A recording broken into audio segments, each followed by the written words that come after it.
सब विद्यार्थियों को मेरा नमस्कार। तो जैसा आप सभी को ज्ञात है कि पिछली वीडियो में हमने जो हमारा अध्याय था बाल गोविंद भक्त, उसके अभ्यास के जो प्रश्न उत्तर है वो प्रारंभ किए थे। तो 3 प्रश्न हमने कर लिए थे। आज जो चौथा प्रश्न है वहाँ से शुरू करते हैं। तो सभी विद्यार्थी इसको ध्यानपूर्वक देखते रहें। भगत के व्यक्तित्व और उनकी वेशभूषा का अपने शब्दों में चित्र प्रस्तुत कीजिए। बाल गोविंद भक्त की आयु लगभग 60 वर्ष की रही होगी। वे मंझोले कद वाले गोरे चिट्टे व्यक्ति थे। उनके बाल सफ़ेद थे। उनके चेहरे पर उनके सफ़ेद बाल चमचमाते रहते थे। माथे पर चंदन का लेप रहता था। कपड़ों के नाम पर कमर पर एक लंगोटी और एक कबीरपंथी टोपी रहती थी। सर्द ऋतु आने पर वे काले रंग की कमली धारण करते थे।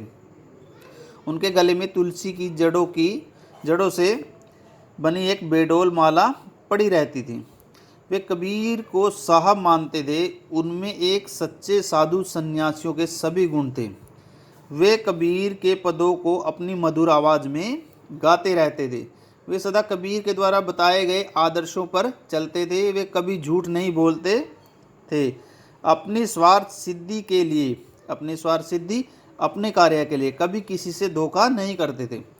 वे सबसे सदा खरा व्यवहार करते थे। वे सदा सत्य बोलते थे तथा कभी किसी से व्यर्थ का झगड़ा नहीं करते थे।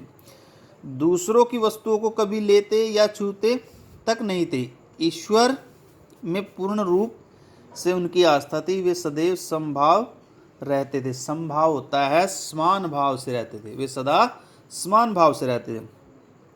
बाल गोविंद भक्त की दिनचर्या लोगों के अचरज का कारण क्यों थी? अचरज होता है हैरानी। तो उनकी जो दिनचर्या थी, जो उनके दिन का रहन सहन था, तो लोगों के अचरज हैरानी का कारण क्यों था? बाल गोविंद भक्त की दिनचर्या लोगों के अचरज का कारण इसलिए थी क्योंकि वे अपने दैनिक जीवन में भी नियमों का दृढ़ता से पालन करते थे। वे प्रातः बहुत जल्दी उठते और गांव से लगभग 2 मील दूर नदी पर जाकर स्नान करते थे। वापसी पर पोखर के ऊंचे स्थान पर बैठकर, पोखर होता है तालाब, बैठकर खंजड़ी बजाते हुए कबीर के पदों का गान करते थे। वे गर्मी सर्दी की चिंता किए बिना प्रतिदिन ऐसा करते थे। वे बिना पूछे किसी की वस्तु को छूते नहीं थे। यहाँ तक कि किसी के खेत में कभी शौच भी न करते थे।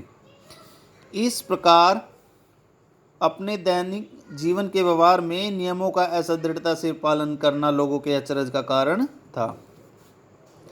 पाठ के आधार पर बाल गोविंद भक्त के मधुर गायन की विशेषताएं लिखिए।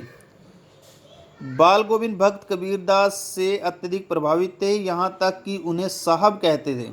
इसलिए वह कबीर के प्रभु भक्ति संबंधी पदों का तल्लीनतापूर्ण गायन करते थे। उनके स्वर प्रभु की सच्ची पुकार थी। उनके गीतों का स्वर हृदय से निकला हुआ स्वर था। उनके गीतों को सुनने वाला हर व्यक्ति मंत्रमुग्ध हो जाता था। औरतें और बच्चे तो उनके गीतों को गुनगुनाने लग जाते थे। खेतों में काम करने वाले किसानों व मजदूरों के हाथ और पांव एक विशेष लय में चलने लगते थे। उनके संगीत का हर दिल पर एक विशेष प्रभाव पड़ता था।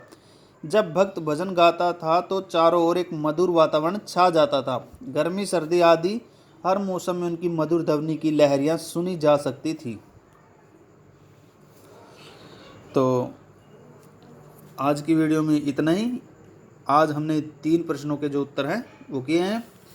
तो सभी विद्यार्थी इनको साथ साथ याद करते रहें और याद करने के पश्चात अपनी कॉपी में लिख करके देखिए। धन्यवाद।